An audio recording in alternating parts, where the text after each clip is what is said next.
Ada bocoran baru nih guys.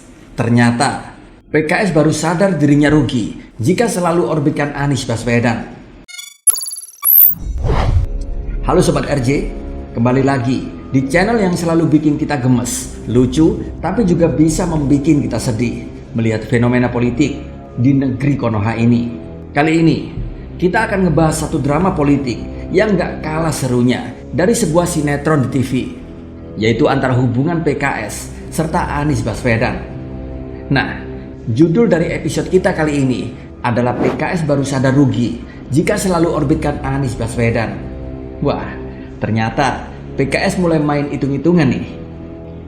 Jadi ceritanya begini sob, PKS yang selama ini terlihat begitu lengket dengan Anies Baswedan, kayak seorang sahabat sejati yang gak akan terpisahkan, tiba-tiba saja bikin langkah mengejutkan. Mereka memutuskan untuk nggak lagi mendukung Anies Baswedan di Pilgub Jakarta 2024. Padahal sebelumnya di Pilpres 2024, PKS ini adalah salah satu partai yang mati-matian mendukung Anies, kayak Van Berat yang nggak mau kehilangan idolanya. Tapi kenapa tiba-tiba mereka mutusin buat nggak mau lagi jalan bareng Anies? Apa PKS ini lagi galau atau ada alasan yang lebih besar? Nah, ini yang akan kita bahas lebih dalam. Menurut Direktur Pusat Riset Politik, Hukum dan Kebijakan Indonesia atau PRPHKI Syaiful Anam, di sini PKS mulai sadar bahwa bila terus-terusan ngorbitin Anies, itu sama aja kayak investasi yang tidak akan balik modal. Saya kira PKS mulai sadar bahwa PKS rugi jika selalu mengorbitkan Anies Baswedan. Anies yang bukan merupakan kader PKS, di sini merupakan bumerang bagi masa depan PKS, masih kata Saiful. Bayangin sob, PKS yang udah ngeluarin tenaga, pikiran, dan mungkin juga dana yang tidak sedikit buat ngedukung Anies Baswedan, ternyata tidak mendapatkan apa-apa yang begitu signifikan dari semua usahanya tersebut. Seolah-olah mereka sudah mengangkat seseorang setinggi-tingginya, tapi ujung-ujungnya malah terjun bebas dan bikin mereka rugi sendiri.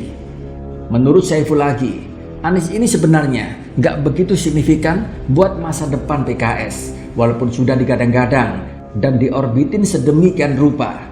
Hasilnya tidak sesuai harapan, terbukti dari perolehan suara PKS pada pemilu 2024 yang gak jauh lebih baik meskipun sudah mati-matian mendukung Anies Baswedan. Jadi di sini PKS kayaknya mulai berpikir ulang, ngapain kita terus-terusan mendukung orang yang gak kasih kita manfaat balik? Di sini bisa kita lihat kalau PKS akhirnya mulai introspeksi diri. Mereka sadar kalau terus-menerus mendukung Anies Baswedan, maka hal tersebut itu nggak akan membawa keuntungan bagi mereka. Hal ini mirip orang yang sadar kalau dirinya lagi terjebak di toxic relationship. Akhirnya mereka memilih fokus buat move on dan fokus sama hal-hal yang lebih penting, yaitu buat masa depan mereka. PKS akhirnya memutuskan buat lebih fokus pada kader-kader internal mereka yang memang punya potensi dan juga bisa diandalkan. Nah, kalau kita tarik dalam kehidupan kita sehari-hari, apa yang dilakukan oleh PKS ini sebenarnya bisa jadi pelajaran buat kita semua. Kadang kita juga sering terjebak dalam situasi di mana kita terlalu fokus pada sesuatu atau seseorang yang kita kira bakal membawa keuntungan besar. Tapi ternyata setelah semua usaha kita, hasilnya malah tidak sesuai harapan. Jadi disinilah pentingnya introspeksi. Di sini kita harus berani mengambil langkah buat melepaskan sesuatu yang tidak lagi bermanfaat buat kita dan fokus pada hal-hal yang memang bisa membuat kita berkembang.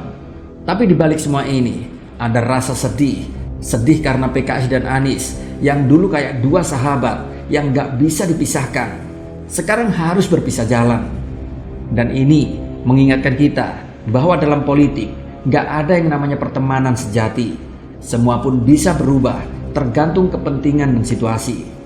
Jadi Sobat Rakyat Jelata, kita bisa lihat bahwa dunia politik itu memang gak pernah bisa tenang.